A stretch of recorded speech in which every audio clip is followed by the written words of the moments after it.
Well, hello, everyone. Hello, everyone. I'm Greg McLean. I'm the Conservative Member of Parliament for Calgary Centre. Thank you.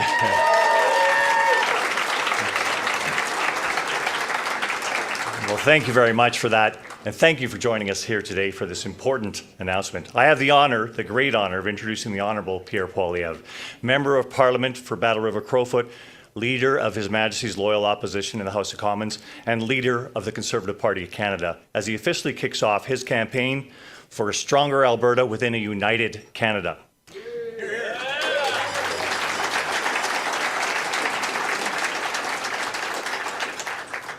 Pierre Poilievre is a proud Albertan. He grew up right here in Calgary as the adopted son of two school teachers. He and his wife Anita are proud parents to their two children, Valentina and Cruz. As a Member of Parliament and a former minister in Stephen Harper's Conservative government, Pierre had many accomplishments. He helped to keep the cost of living and inflation low. He balanced budgets. He delivered affordable homes, and he cut taxes and red tape to grow the Canadian economy and unleash the power of Alberta's energy sector. And we shouldn't forget, under former Conservative Prime Minister Stephen Harper, there were no separatist threats in Canada. Under Pierre's leadership today, the Conservative Party of Canada continues to advocate for a stronger Alberta within a united Canada.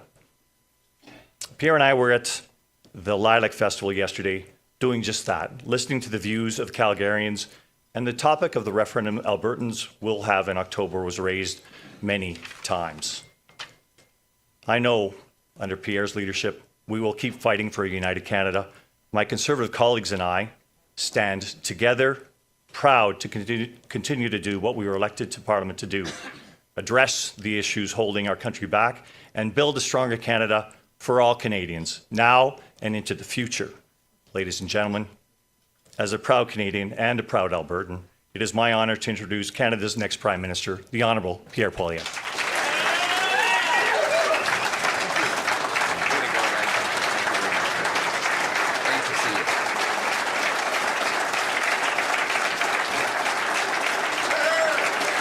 Thank you.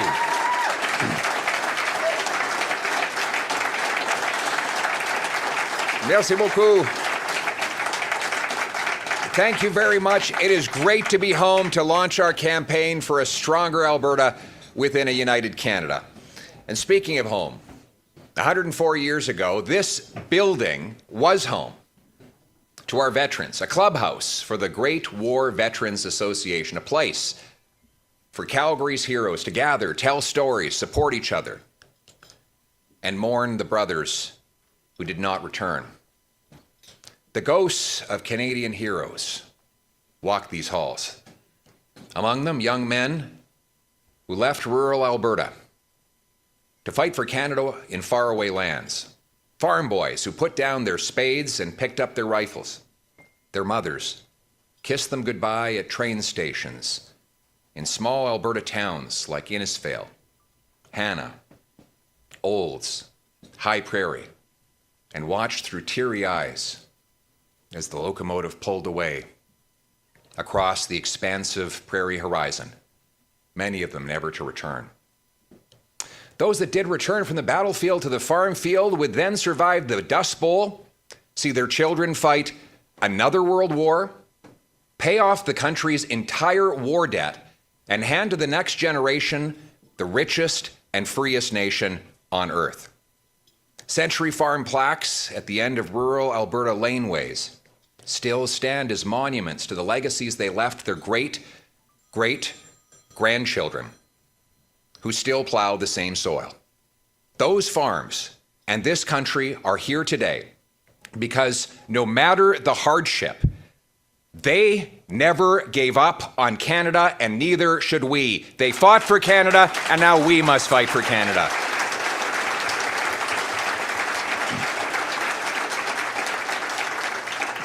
I was blessed to grow up in the province and the country that they built. Among my earliest memories are attending the medal ceremonies at the 1988 Olympics here in my hometown of Calgary. I remember standing downtown looking at the ceremonies. I was a 9-year-old boy watching athletes step onto the podium to accept their awards under the Canadian flag. I remember Brian Orser winning the silver medal in skating and Elizabeth Manley delivering one of the most memorable performances in Canadian history. Like millions of Canadians, I felt overwhelming pride seeing our country celebrated around the world. And growing up here, I felt something else. Pride in Alberta. Pride to be a Calgarian. Pride in the thousands of volunteers. Pride in the entrepreneurial spirit that built this city from a prairie grassland to a global energy capital. Pride in the workers, ranchers, roughnecks, farmers, and small businesses who made this province the engine of Canada's national economy. My attachment to Alberta grew from long days playing on the outskirts of Calgary, the endless horizon, the big sky, the foothills rising to the Rockies. That drive on Highway 1, on prairie land that slowly starts to move up and down as you reach the foothills. And then all of a sudden, you reach the peak, and the majesty of the entire Rocky Mountain range appears before your eyes like a work of art put there by God. Living on the edge of Calgary, where city met country, I grew up with the spirit of Alberta. I love this province.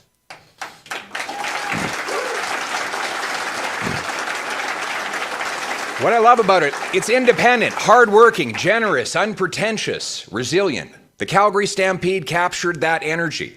As a kid, I worked moving trash off tables at a concession, and I saw how the Stampede symbolized the spirit of the West. Earning success, not inheriting it. Building things, not blocking them. Taking risks, not asking permission. Freedom, not freebies. The spirit of freedom and opportunity that settled the West has, for most of Alberta's history, thrived within a united Canada. Alberta became a province in 1905 because Confederation promised to marry autonomy over local decisions with shared strength of pan-Canadian trade, defense, population, and landmass. The win-win of Confederation was really crystallized in the British North American Act, often called the B&A. The B&A is Canada's DNA. It's a different kind of constitution than most countries. There are no lofty ideals expressed, no grand statements. It's an org chart. It's a who does what manual. It's a summary of what the provinces and the federal government should separately do as part of the common project of Canada. It's very practical, based on the principle that power should be as close to the people as possible. What an individual can do, let him do it. What he can't, let the locality do it. What the locality can't do, let the province do it. And what the province cannot do, then and only then, the federal government steps in. In the British North American Act, schools, hospitals, natural resources are the responsibility of provinces. The federal government does borders, defense, criminal law, and movement of goods and services across borders. Each level of government should do only what only that government can do. That approach, for most of our history, kept government affordable and accountable, and left maximum freedom for people and provinces to do what worked for them. It also kept us out of each other's hair. And that all made sense.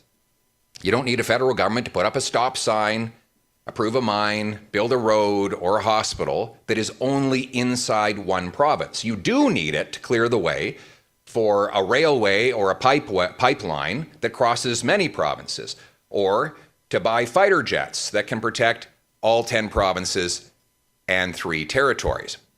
The problem lately has been that the federal government has been terrible at the things that are its job while sticking its nose in things that are not its job.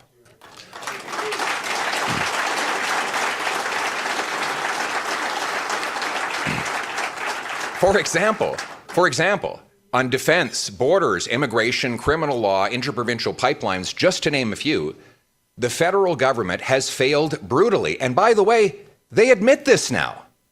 Those are all federal responsibilities. And yet, they have had the audacity to impose themselves on provincial areas like taxing industrial carbon, seizing people's hunting rifles, and blocking oil and gas projects that are strictly within provincial jurisdiction. That has gotten in the way of Alberta's and Canada's biggest industry at massive expense to our entire country. While these intrusions drive our country apart, a destructive ideology has tried to erase the things that used to bring us together, downgrading and denigrating our common identity and history by canceling our symbols, shaming our heroes, dividing us by group, and promoting a post-national state leaves less holding us together and more driving us apart. We must be prepared, my friends, to have some honest conversations over this next several months. You see, a country is a lot like a family. And every family has problems. Families fail not because they argue about those problems, but they fail when they sweep those problems under the rug and pretend they do not exist. The problems don't go away. They get bigger. Those who cause the problems in Canada today will tell you to pretend those problems don't exist, and they will denounce as unpatriotic anyone who speaks honestly about them. Doing that in this referendum would only drive people further away. If you want frustrated Albertans to vote for Canada, the absolute worst thing we can do is dismiss their legitimate grievances and thus signal there's no hope of fixing them at all. Here are the undeniable facts. 10 years ago, under the leadership of a great Albertan, Stephen Harper, there was no separatist movement in Alberta. When Mr. Harper left office, the Parti Québécois had been defeated, and the Bloc Québécois had been reduced to 4 seats. It didn't even have party status.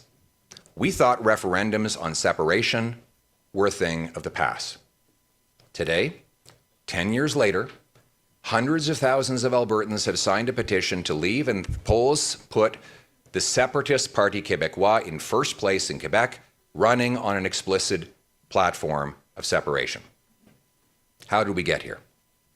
Over the last decade, federal inflationary spending and taxes have forced an affordability crisis on Albertans, and on Quebecers for that matter. The Liberal Party carried out a publicly stated plan to phase out Alberta's biggest industry using anti-development laws that are still in place today. Big promises to reverse course on these issues are very nice, but it will take shovels moving dirt and steel pipe in the ground to show the Liberals have really changed their minds on oil and gas. Albertans can be forgiven for demanding results, not just more promises.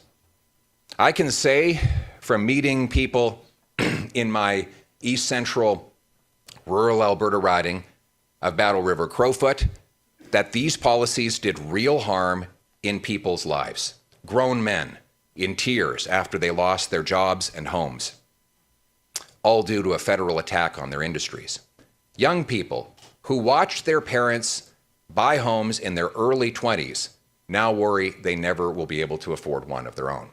And by the way, for those out there who will say, there goes Poilievre complaining about affordability again, make no mistake, many of the political divisions we have in this country today are precisely because, as hard as they work, our people cannot afford to live anywhere in this country right now.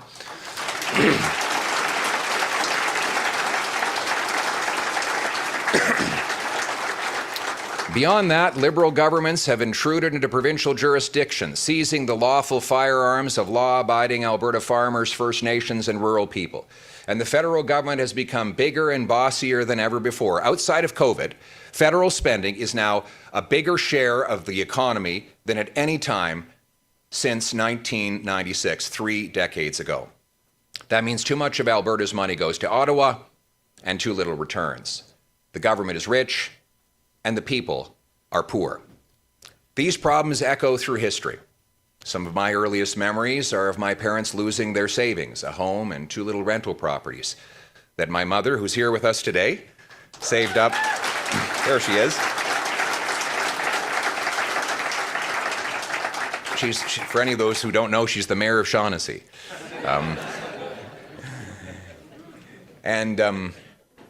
Shaughnessy, the neighborhood where we grew up. We moved there, though, after we lost our home in Deer Run, and she lost her 2 little rental properties that she'd spent her 20s and 30s saving for.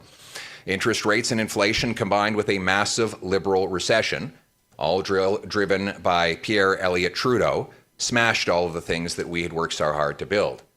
Very similar to today. My folks had to scrimp and save. And with a little help from my grandfather, we got a loan for a down payment on a house further out so that we could find a place to live and start all over.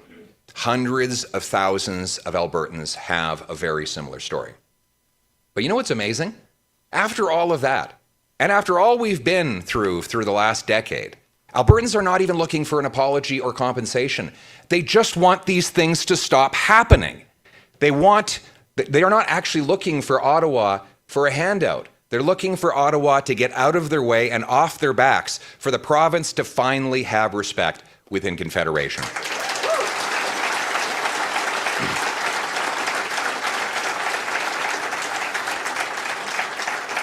And the truth is that is easy to do. We've done it before. In the 1980s, Canadians elected a new government. And over the following 30 years, we scrapped the National Energy Program, signed free trade with the United States, unblocked and unlocked the oil sands, shrunk the size of the federal government by 1/3, and unbridled Alberta to become the richest place anywhere on earth. We can do that again. The good news is that the problems that we need to fix are easily fixable. And what I would say is listen carefully to the concerns of those who are saying they want to leave.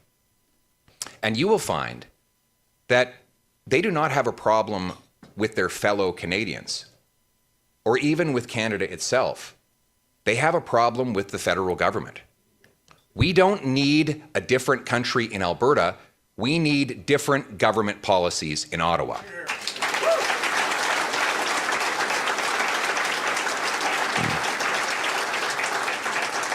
Restoring affordable homes and food, unblocking resources, pipelines, respecting firearms owners, locking up criminals, relieving taxpayers, respecting provincial autonomy and personal freedom, unlocking free enterprise. We know these are the things that Albertans have been demanding.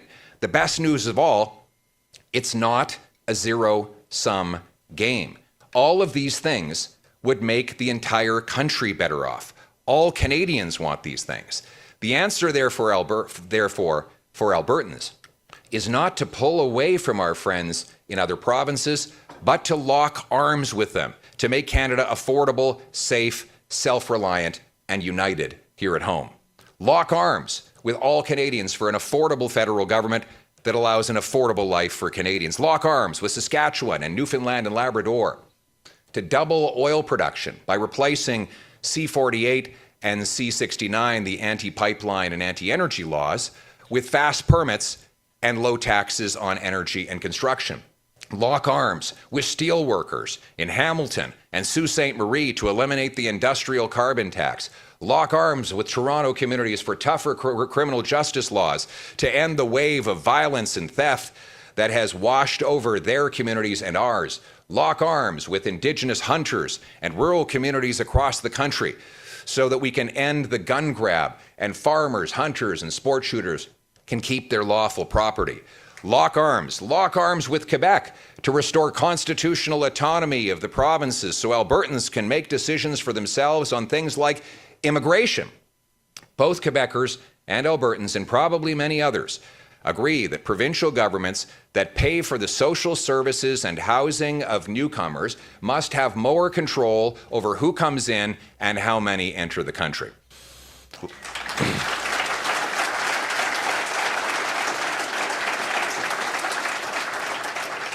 Locking arms with other provinces is a practical, realistic path to a stronger Alberta within a united Canada. La solution pour les Albertains, ce n'est pas de couper des liens avec nos compatriotes à travers le Canada. La vraie solution, c'est de faire des alliances avec d'autres provinces, de s'unir pour rendre le Canada plus abordable, plus sécuritaire, plus autonome et plus uni. On doit s'unir pour réduire le coût du gouvernement et réduire le coût de la vie. Un gouvernement abordable serait une vie abordable pour les Canadiens. On doit s'unir avec le Québec pour rétablir l'autonomie des provinces, y compris sur l'immigration, parce que les provinces qui doivent payer la facture pour le logement et pour les programmes sociaux devraient contrôler qui est permis d'entrer dans nos territoires. Thank you. And by locking arms with all of those people, by building these alliances, we can achieve the things that Albertans and Canadians want to have together. We have to ensure that Albertans are able, just like Quebecers, to be masters in their own houses. And now, I have a message for everyone who's participating in this debate. A message on how we treat each other. I want to speak to Canadians across this country. As we debate the fight for a united Canada, we must remember that those who are choosing separation from Canada are not our enemies. They are our fellow citizens, family members, loved ones, business partners, neighbors, friends. Demonizing people who have lost hope in Canada is no way to restore it.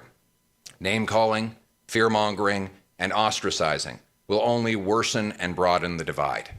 A better way is to listen, understand, persuade, and address the easily solvable problems they are asking us to fix.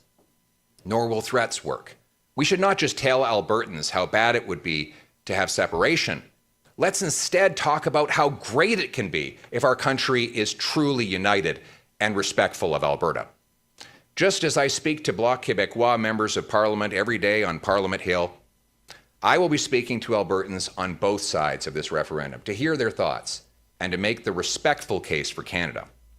The goal should not be to beat one another in this referendum. It should be to unite us all when it is over, to show our fellow citizens, all of them, that they belong in Canada, that they are a treasured part of our national family. We need a Project Hope, not a Project Fear. Hope that this province, within this country, can be the richest, safest, and most affordable place in the world, that its young can have the greatest opportunities in the world, and that making Alberta stronger within a united Canada should be a big part of our national project. Thank you.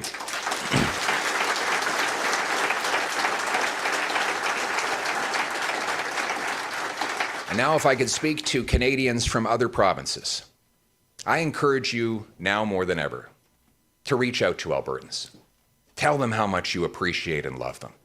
Really listen to them and support their ambitions, because our destinies are intertwined. One for all for one. The whole of Canada should now wrap its arms around Alberta and its people. At the same time, we should reignite our patriotism.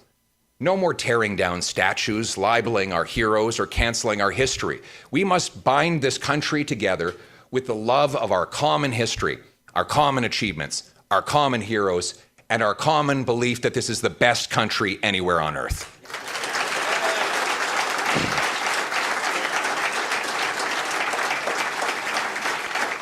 We must be a country that sings its songs, tells its stories, and waves its flags. Alberta is at the heart of those stories, those songs, and that flag. And now, a message to my fellow Albertans. Let me speak directly to you. In the midst of our legitimate complaints, let us not forget what we have here and what we've built together.